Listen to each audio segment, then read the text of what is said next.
அதெல்லாம் வேண்டாண்ணா. அந்த பாசி பருப்பு கொடுங்க. நான் உங்களுக்கு என்ன வேணும்?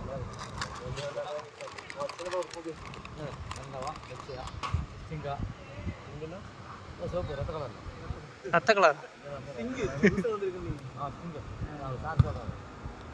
நமக்கு ஒன்று கொடுத்துருங்க. நமக்கு ஒன்று கொடுத்துருங்க. இன்னொன்று நல்லா இருக்குமா அது? இல்லைண்ணா அந்த பழக்கலாம் இல்லை, நமக்கு பழக்கலண்ணா. எவ்வளோண்ணா? 130. நல்லா இருக்கு. அடிச்சு குடிப்பாரு பசா, எனர்ஜி பசா, நியூ எனர்ஜி. நாங்கள் வாங்கியிருக்கேன். போதும்.